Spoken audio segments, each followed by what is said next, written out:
seguir con nosotros, por mantenerse tranquilitos ahí, dejar ese control, el odioso control ese tanto que molesta, y ponerlo, esconderlo, hasta que estos 120 minutos de pura información de todo lo que hace en tendencia en la República Dominicana y en el resto del mundo pasa acá con nosotros en Tendencias TV. Hoy tenemos una interesantísima entrevista. Nos reencontramos con Carlos Méndez, señores, un venezolano que se ha dedicado, yo creo que después de respirar, este hombre a lo que más se ha dedicado es estudiar. Después de respirar, esa es la segunda actividad que más tiempo le ha dedicado. Sí, es prácticamente de todo. Miren, señores, miren. Este hombre es magíster en orientación familiar, licenciado en teología, licenciado en comunicación social, coax en psicocibernética, señores, oigan, desarrollador de métodos educativos y docente universitario. Y llega a la República Dominicana a enseñarlos cómo utilizar la neurociencia aplicada a la educación, señores. ¿En qué momento? No podía ser en un mejor momento en que el debate de la educación en la República Dominicana ha cobrado una importancia capital. No solamente el tema del debate de la educación, sino qué enseñar, cómo enseñar. Es lo relevante aquí. La educación, no de manera general, la educación, que pueden ser muchas cosas, sino qué enseñar, cómo enseñar, cuáles son los métodos más eficientes para que la educación pueda ejercer ese rol transformador que necesitamos y el nivelador social. Carlos Méndez, nos reencontramos de nuevo luego de Tendencia Radio. Bienvenido a Tendencia TV. Muchísimas gracias. Un placer estar por acá. Bueno, Carlos, en Latinoamérica, en sentido general, la educación en los últimos años ha estado en constante evolución. Reformas educativas en México, reformas educativas en Perú, reformas educativas en Bolivia, reformas educativas en Chile, en Argentina. La República Dominicana también está impulsando su reforma educativa. Los países latinoamericanos, desafortunadamente, estamos exhibiendo indicadores muy magros, muy malos en términos educativos. ¿Qué le pasa a la educación latinoamericana? Y de manera particular, si podemos extraer de manera muy específica en República Dominicana, ¿qué hay que hacer para que la educación en Latinoamérica y en nuestro país pueda dar un salto hacia adelante y responder a los desafíos que tanto la inteligencia artificial, la tecnología, la información está creando en el mundo, Carlos? Mira, el problema principal que tenemos a nivel de la educación es que las reformas que se dan son reformas desde el aspecto político, ¿okay? Pero no son reformas que vayan a la estructura, a la parte estructural y funcional del sistema educativo. ¿Qué te quiero decir? Se dan reformas, se dan cambios, pero el aula de clase sigue siendo el aula de clase tradicional. Si nosotros vamos a una escuela, tal vez nosotros fuimos a la escuela hace 30 años, sí, y llevamos a nuestros hijos hoy y vamos a ver los mismos sistemas, el mismo método, la misma pizarra. La misma pizarra. De repente cambiaron la pizarra antigua, que era una pizarra verde, por una pizarra acrílica, pero no ha cambiado. El docente sigue siendo lo mismo, es un trabajo mecánico y no se ha entendido. Los gobiernos no han entendido, los gobiernos de Latinoamérica no han terminado de entender que el arma principal en la gran lucha que tenemos contra la desigualdad y la pobreza es la educación. Podemos inventar todos los programas y todos los planes y todos los paliativos posibles para tratar de ponerle pañitos, parches a los problemas sociales, pero el pobre va a seguir siendo pobre, porque le podemos dar a una persona becas, le podemos dar becas alimentarias, becas, una casa. Pero programas de asistencia social. Pero no, programas de asistencia social, pero si no hay un nivel de formación óptimo, que sea un nivel que de verdad transforme al individuo, transforme al ser y que lo convierta más que en un profesional que tiene un título, lo convierta en un ser funcional dentro de una estructura social que genere transformación y que genere cambio, no vamos a ver cambios. Los países, mientras menos educación tienen, son más pobres son. Y hoy tenemos un gran problema con la deserción escolar, la pérdida de motivación. Los jóvenes están estudiando, los que estudian, los que se mantienen, los que luchan contra la adversidad educativa, contra el aburrimiento, por decirlo de alguna forma, del aula de clase, se mantienen allí, pero no porque les genera placer estar en las aulas de clase, simplemente porque de alguna forma tienen un enfoque en lo que puedo conseguir después que obtenga un título. Claro. Pero no hay motivación. ¿Y por qué esto? Porque nunca se han considerado los elementos más importantes de la educación, y es al individuo como un ser funcional, que tiene un sistema nervioso, que tiene un cerebro, claro, y que es allí donde debemos llegar si queremos generar una transformación, que luego eso va a hacer eco en todo lo que tiene que ver con el aspecto social. Queremos acabar con la delincuencia, eduquemos. Queremos acabar con la pobreza, eduquemos. Queremos acabar con cualquier cosa que queramos nosotros acabar. La educación, la escuela, la iglesia, la sociedad, como factores de la educación, porque la educación no es solamente la escuela. La educación también es un trabajo que hay que involucrar al padre, que hay que involucrar a la iglesia, a la eso sociedad. está aprobado. Bueno, pero dentro de los problemas que se identifican regularmente en el sistema educativo de la región y también en República Dominicana, factores como el tema de la falta de cobertura de la educación, por lo menos de la educación pública. La falta de cobertura se ha ido solucionando. De alguna forma, los gobiernos han estado invirtiendo un poco más en hacer escuelas, en hacer politécnicos, en hacer centros para acoger personas. Ahora, el Banco Mundial, que ha estudiado el fenómeno por mucho tiempo, ha dicho ahora en un informe recientemente, calientito, por eso digo que no hay mejor momento para esta entrevista que ahora, que el nivel de escolaridad adquirido de los estudiantes es muy bajo. Es decir, aquellos que no se van, que se quedan y de pronto terminan la educación media, la educación secundaria, cuarto de bachiller. Resulta que el nivel de escolaridad que adquieren de 11, 12 años es de 6 años. Es decir, la calidad de la educación que están recibiendo, el tipo de información, la capacidad de retención, el nivel de utilidad que ellos le están dando a lo que aprenden también es muy bajo, porque están aprendiendo muy poco. ¿Cómo atacar esa parte estructural? Porque no es solamente que ellos lo llevemos a la escuela, no es solamente que podamos tenerle un maestro, es qué ellos están aprendiendo, para qué lo están aprendiendo y cómo lo pueden usar bien. Sí, es que fíjate, los gobiernos en algunos casos, algunos países, por ejemplo el caso de Venezuela, por algún tiempo al expresidente Chávez, a él le interesó bastante invertir en el sistema educativo, pero ¿a qué sector se fue la inversión? Infraestructura. ¿Okay? Y muchos gobiernos, lo que no se va en corrupción y lo que no se va en burocracia, se va en infraestructura. Entonces podemos construir los mejores edificios. Es como si estamos hablando del hogar. Tú no construyes un hogar porque edifiques una gran casa.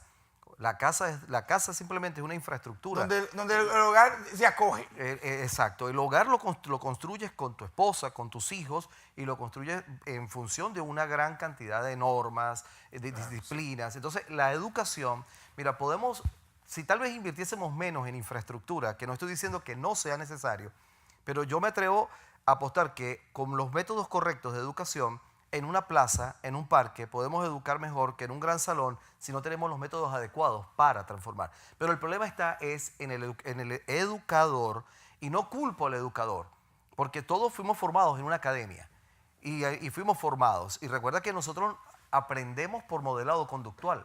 A mí me pueden decir 1000 veces lo que yo debo hacer, pero yo tiendo a imitar lo que veo, lo que me impacta, lo que me impresiona, lo que me marca es lo que yo imito. Entonces, el docente que no sabe educar, que sabe transmitir una información y que no sabe si está conectando, partimos de que no sabe comunicar. El docente que no es un comunicador eficaz, un comunicador eficiente, él simplemente va a ser un monólogo, él se va a parar y va a hablar, pero no sabemos el nivel de eficiencia que está llegando ese mensaje al alumno para luego tener los resultados. No hay conexión en la comunicación. Los gobiernos no invierten en programas de transformación en el docente. De repente, bueno, sí, un posgrado, una maestría, pero más de lo mismo. Y cuando nosotros hablamos de transformación, no es considerar al docente como el protagonista del aula, es considerar al alumno como el protagonista. Lo que pasa es que en el aula de clase, el docente es la autoridad. Sí, sí. ¿verdad? Sí. Pero es la imagen del profesor como a quien hay que mirar, a quien hay que seguir y al que tiene que escuchar. Pero las cosas se hacen como yo digo porque yo soy el profesor y se aprende como yo creo y se aprende lo que yo digo y no hay espacio a la innovación. ¿Cuál es uno de los grandes problemas que tenemos en las aulas? Que Facundo Cabral decía que él había dejado de aprender el día que fue a la escuela. ¿No? Y esa frase a mí me impactó cuando escuché hace tal vez algunos 15, 20 años a Facundo Cabral decirlo en un recital.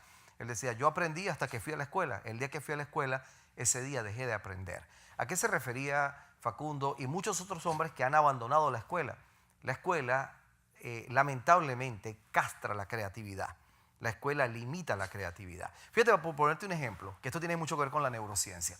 Nosotros tenemos, cuando tú fuiste a la escuela utilizabas 2 bolígrafos, es lo que te permitían. 2 lapiceros, el azul y el negro. Si ¿verdad? acaso. No, si tú te atrevías a escribir en tus cuadernos con un lápiz verde, automáticamente te censuraban, te Y criticaban. seguía siendo un lápiz. ¿Verdad? Un Era lapicero. un lápiz, pero no, tenía que ser azul. Y cuando vamos entonces al mercado, a la mercadotecnia, todos los bolígrafos que se venden, en su gran mayoría, el 90 y tanto por ciento, cambian la figura, cambian el modelo, cambian el estilo de la tinta, más clara, más oscura, pero son azules o negros. O sea, es mono, ¿verdad? Mono, es un solo tono. Entonces es monotono.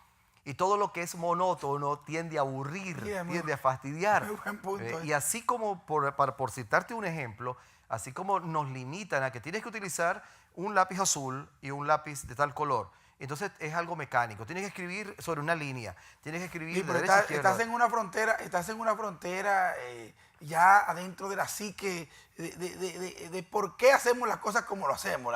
La neurociencia nos puede ayudar en ese camino. Vamos a hablar de neurociencia y del Master Class, Master Tour que Carlos Méndez está, una iniciativa importante que está impulsando la República Dominicana y de la cual vamos a hablar luego de la pausa.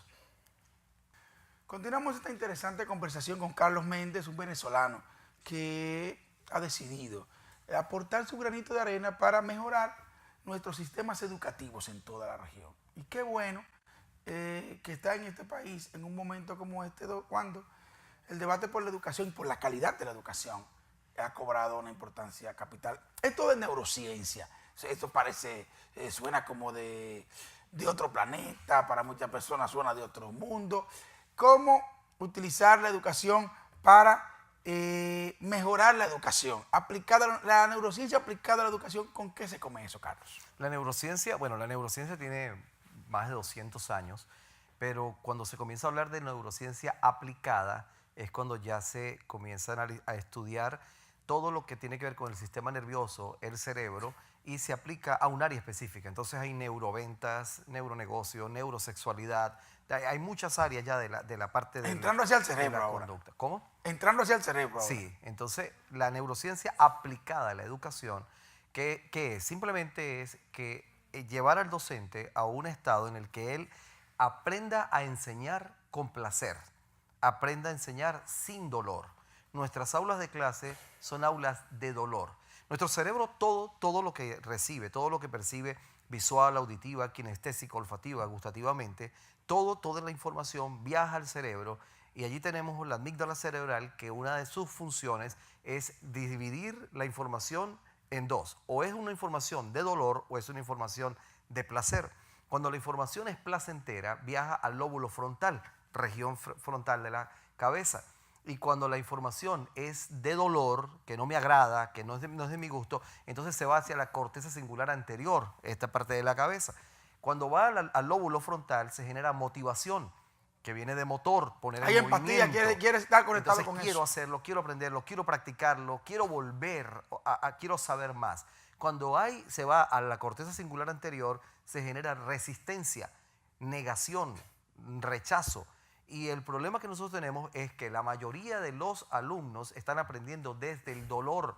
Y aprendo porque estoy obligado a aprender. Cuando llego a cierta edad, donde ya papá no me puede obligar a ir a la escuela, cuando llego a cierta edad donde ya yo puedo hacer lo que me place, lo que yo quiero, pues una de las opciones que puedo tomar es abandonar la escuela, porque la escuela es dolor. Me voy a las calles, me voy a los centros comerciales, me voy a las fiestas, porque eso es placer. ¿Por qué no convertir el aula de clase en un escenario de placer, aprendiendo a transmitir mensajes que cuando lleguen a la amígdala cerebral, en lugar de ser enviados a la corteza singular anterior, viajen al lóbulo frontal y el alumno convierta su vida, no las 4 o 5 horas que está en un aula de clase, sino que convierta su vida en un eterno proceso de aprendizaje? Tú decías al comienzo del programa que después de respirar, una de las cosas que yo más hago es estudiar. Yo soy un amante, yo he llegado a considerarme un adicto del estudio, ¿no? Llegó un momento en la vida que yo me acostaba y si no había aprendido algo nuevo, me levantaba a estudiar. Sí, sí, claro. Y tuve que decir un día, no, ya va, a terminar loco, ¿no? Sí, no, pero, claro. pero el aprender. Ahora, ¿por qué se genera en mí, qué despertó en mí el deseo de aprender? Yo aprendí a leer a los 4 años. a los 4 años. A los 9 años yo ya leía clásicos de la literatura. A los 9 años, a los 9 años yo leía El Conde de Montecristo y determiné ser escritor. Y yo dije, tengo que ser escritor y a esa edad. Y eso pasó conmigo toda la vida. Y he leído, no te exagero al decir que he leído miles de libros de todo tipo. La curiosidad te lleva bien lejos. He leído bastante. Ahora, ¿por qué? ¿Qué despertó eso? Que si yo era un niño común, de un barrio común, y no era hijo de un hombre y una mujer letrado. Mi papá trabajaba como un agente de seguridad en un hospital, mi madre era una fabricante de ropa en la casa, una modista. Claro. ¿Qué me lleva a mí a esto? Que mis padres de alguna forma se convirtieron en motivadores. Ellos, por ejemplo, mi mamá se sentaba a trabajar y me decía, léeme este libro. Y para mí era placentero el poder leer y que mi madre me escuchaba. Claro, yo sentía que estaba haciéndole un favor, además de que le hacía compañía y disfrutaba con ellos mientras escuchaban cuando yo leía. Entonces hay muchos elementos que van convirtiendo el estudio en placer. Pero luego llego a la escuela y hubo una etapa en mi vida en que abandoné los estudios. ¿Y cómo es que aquel estudiante que ama el estudio termina abandonando la escuela? La escuela me expulsó, me autoexpulsé. ¿Por qué? Porque me aburrí de que castrasen mi capacidad creativa. Sí, yo además de ser estudioso de la neurociencia y el lenguaje, yo soy artista plástico. Yo fui a la escuela de artes y soy pintor y soy escultor. Sí, claro. Y tengo un hijo músico porque heredó de mí esa vena artística. Y entonces cuando comienzan a castrar mi capacidad creativa, están bloqueando un hemisferio de mi cerebro, me están obligando a trabajar en un 50% de mi potencial, de mi capacidad, y no podía avanzar. ¿Tú dices que eso regularmente pasa en el sistema educativo tradicional? Sí, porque en el sistema educativo, en la escuela, en la casa, porque cuando comienzas a tener cierta edad, la gente comienza a decirte, madura, deja de comportarte como un niño, ya eres un adulto. Entonces, ¿qué te están diciendo? Que tienes que anular el hemisferio de tu cerebro que es creativo, que tiene color, que tiene magia, que sueña despierto, que es capaz de creer, así sea una utopía, pero lo sueña, lo cree, y te dicen, madura, compórtate como un ser. ¿Qué es madurar para la sociedad, para la gente, para la escuela? Es simplemente, deja de usar ese hemisferio de tu cerebro y enfócate en hacer lo lógico, lo correcto, y convertimos la educación en algo cuadrado. Y todo el mundo que se esté prisionero, lo que más sueña es con salir de una cárcel. Carlos, ¿qué vamos a encontrar en esta actividad que estás impulsando en la República Dominicana? ¿A quién está dirigido? ¿Cómo se conectan los tendenciados con ella? ¿Cómo pueden, señores, miren, esto es innovador, neurociencia aplicada a la educación, una nueva forma de entender el mundo? Es como quitarte unos lentes. Tú siempre has estado viendo el mundo con unos lentes negros. Entonces un día alguien viene y te dice, mira, hay un mundo aquí de este lado, que es posible verlo de esta forma. ¿Qué vamos a encontrar en esta actividad? Mira, ¿dónde es? ¿A quién está dirigida? ¿Y cómo pueden conectarse los tendenciados con ella? El día 22, ahora, el próximo 22 de octubre, estaremos en el Centro Comercial Sanvil, en el Teatro Roraima, a partir de las 2 de la tarde. Estimamos estar algunas 5 o 6 horas en un proceso de neuroaprendizaje, de neurotransformación, y el día 24 estaremos en Santiago también con la actividad. ¿Qué es lo que va a encontrar el que vaya allí? Mira, es un evento donde vamos a recibir una gran cantidad de herramientas.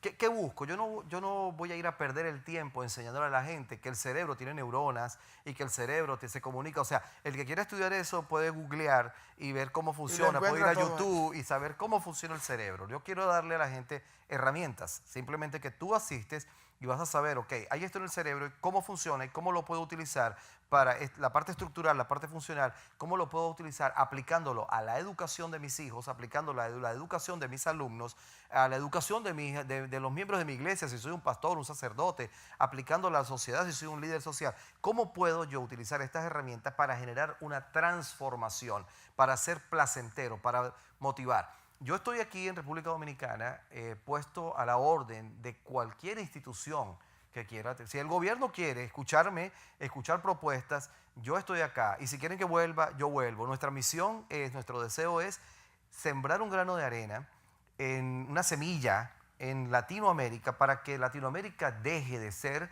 el patio de los países desarrollados. Bueno, eso sonó político, pero no lo es. Sonó político, pero no lo es, porque estoy convencido de que solo a través de la educación nuestros países pueden superar el desfase tecnológico y de desarrollo. Que tienen, Carlos, redes sociales, teléfonos, dónde pueden conectarse contigo, cómo pueden seguir en conexión contigo Mira, en el ámbito de este en programa. las redes sociales, bueno, en Instagram, Twitter, en Facebook, en YouTube me pueden ubicar C. Méndez Z. O simplemente colocan Carlos Méndez Z. ¿Ok? Así. Carlos Méndez Z, todos mis libros y todos mis... Pero háganme un crossover al libro de Carlos aquí. Carlos. Bueno, ahí está. Los ricos sí van al cielo. Este es uno de mis libros. Un Los bestseller. ricos sí van al cielo. Okay, entonces, Carlos Méndez Z. Méndez termina en Z, repites la Z. Carlos Méndez Z. Y allí me van a encontrar en Twitter, me van a encontrar en Facebook, me van a encontrar en Instagram. Y ahí va a estar toda la información que nosotros les vamos a enviar para que puedan inscribirse y participar de este evento que, mira, ahí está. Es bueno recalcar que es un evento que solo cuesta 1.500 pesos. Por aprender todo eso. Por todo lo que les vamos a enseñar, 1.500 pesos. Una de las cosas más costosas que hay en los estudios a nivel internacional es estudiar programación neurolingüística y estudiar neurociencia. Te lo digo yo que lo he estudiado. Es así. Y nosotros estamos haciendo, o sea, nuestro deseo es poder contribuir. De acá de República Dominicana vamos a Venezuela, vamos a Colombia luego pasamos a Ecuador, tenemos ya agenda para Argentina, para Perú. Excelente. Pero queremos regresar a República Dominicana y dependiendo de la aceptación que tengamos en República Dominicana, pues queremos venir a trabajar porque nos gusta Dominicana. Bueno. Me gusta Dominicana. Hay gente hay dominicanos que no les gusta Dominicana y se quieren ir de Dominicana. ¿Y a usted le gusta venir? Y a nosotros nos gusta Dominicana y me gusta la gente, se parece un poco a los maracuchos venezolanos. Entonces, bueno, acá estamos para servir al país en lo que podamos. Bueno, te agradecemos de verdad que hayas aceptado la invitación de venirnos a mostrar un poquito de cómo poder incidir en algunos cambios importantes en la educación de la región y la educación de la República Dominicana. Estoy convencido y comparto contigo la preocupación. La educación es el camino hacia un salto, hacia adelante, hacia el desarrollo. No se puede perder esta actividad y está imperdible, económico. Me parece que analizó muy bien el mercado dominicano porque lo puso bastante asequible. Vamos al noticiario internacional.